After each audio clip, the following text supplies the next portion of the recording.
Oh, howdy, y'all. I'm thought I would do a short video on this pinch grip that I've been working with and putting out there for some time, for a little while now, and some of the specifics of it.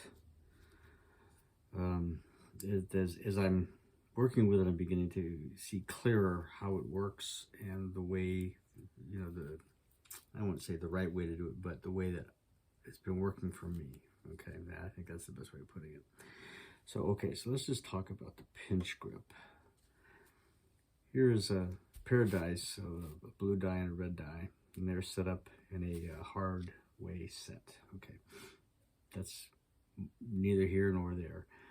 What we're going to be focusing on here is a grip that is not a traditional 3-finger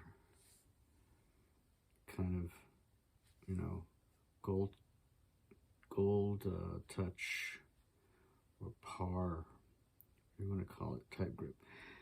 Okay, where you've got 3 fingers here and a thumb on the seam in the back there. So on that particular grip, you got a fulcrum here, which is with those 3 fingers, and a pressure point on the back right there that keeps the dice in a brick shape. And I think when you're doing dice control, I hate to say the word dice control, but dice influence, what you want to do is, as I say this over and over again, keep the dice in a brick shape.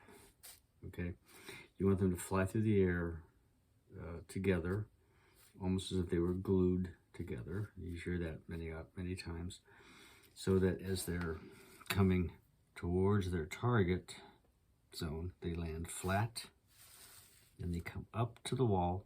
There's the wall, and then they come back flat. Now, that is nearly impossible to do, but if that happens, you're going to have what is in theory, the controlled shot. Now, anything in between there and just the dice coming off kilter and just flying all over the place is what I call a controlled toss. Now, we talked about very briefly the traditional grip. Now, the pinch grip is one where the pressure is coming here and here and there to hold the seam and the 2 cubes together as a brick. Okay, so you're going to utilize a finger. It can be the little finger, it could be this finger, it could be that finger, and the thumb coming together to hold them like that. And then you're going to utilize either this finger, or maybe both of them to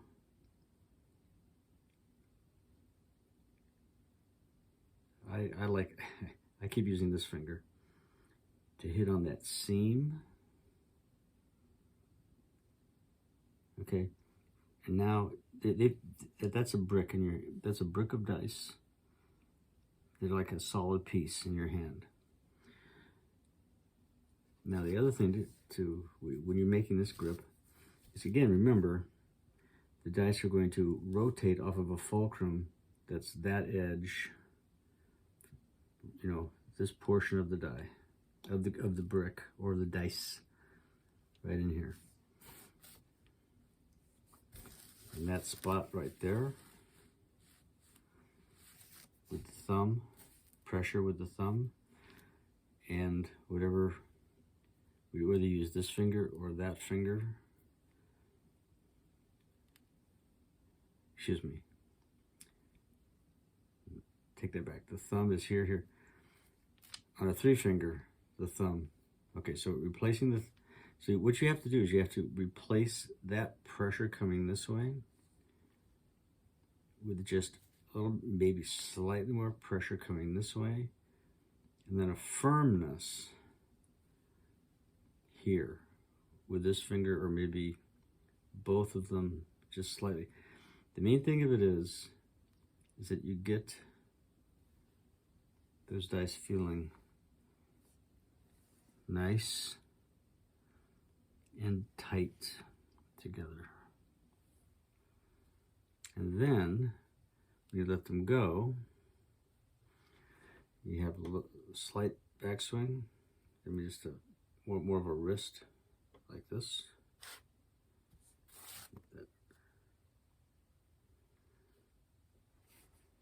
So it's kind of just a very small backswing. And then and as you're releasing them, they are coming off that fulcrum like that and going out to the landing zone. So what I've been finding is the pressure points. So let's bring this up here a little bit more. Okay. So I'm finding a pressure point that sort of, this would be the axis point right there, but slightly above that, you know, on each side, and utilizing this finger to kind of help get them into that shape, and then some pressure. Now you know they're together. And then this little finger I'm using to kind of, I used to use it to stabilize the back here, but I'm finding that's not as useful. I want it to just hold that pressure finger. See how I'm doing that? Like that. Okay. And then, okay, so we got a hard way set here. This one's not even touching the die, but it's just kind of like right there. This one's touching that finger, and the thumb is pressure here. And the pressure points with the thumb and that finger are here and there. So let's see what happens. Watch it be a double pitch sub. I'm going to, this is a corner shot.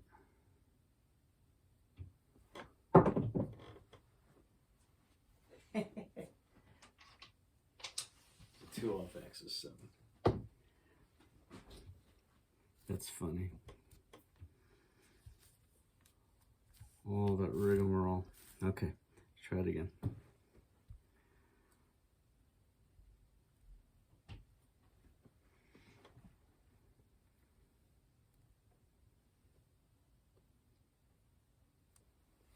That was a better toss.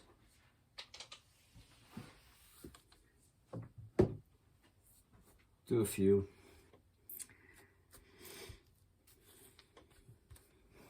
Just so you can kind of, again, I'm going, this is a stick right spot. I'm about not quite 9 feet away, going into a corner.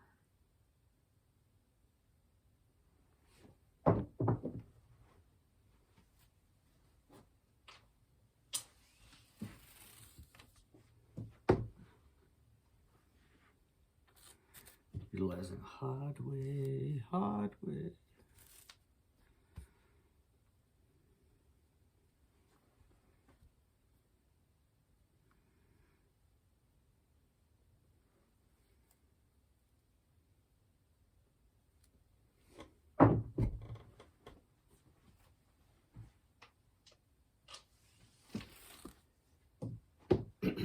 What I'm finding with this is that you get really comfortable with it,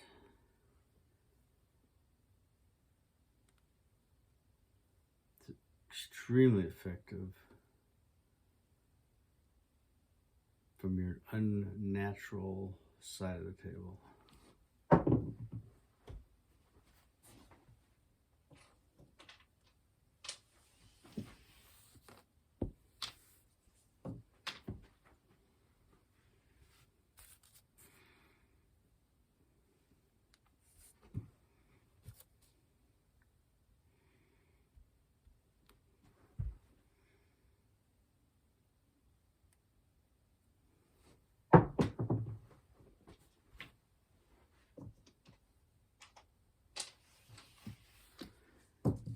And you know, just like with any other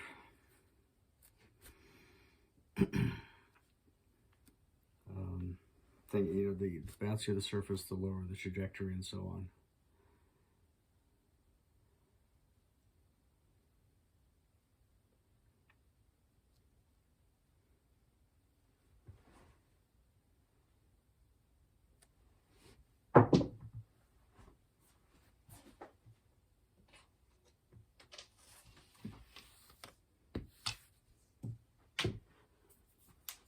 Okay, I'll do just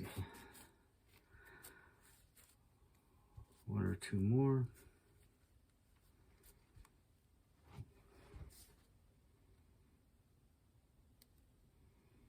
Notice I'm just using that little finger to stabilize the pressure finger, which is that one.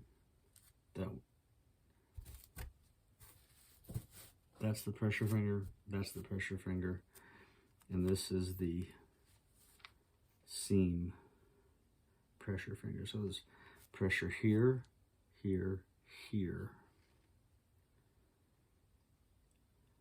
And then so that it feels like a brick in your hand, and then you can sense that fulcrum, which is going to be with that finger right there, this one, right there, on that edge that you want them to sort of, that's the fulcrum you want them to rotate off of. You find your spot.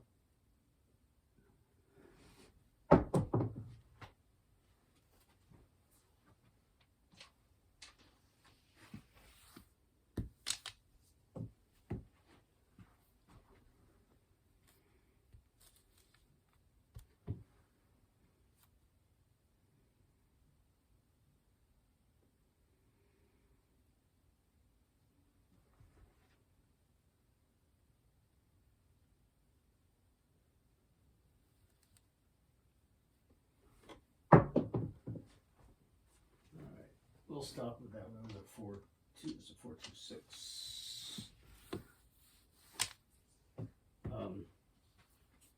If there's any questions or thoughts about this pinch grip, again, we'll just reinforce. Okay, so it's like with any set, you want the dice to come out of your hand feeling like a brick, so that they're one piece, you know, not two individual pieces, right? You want them to either rotate, or with some grips you want them just to, you know, come out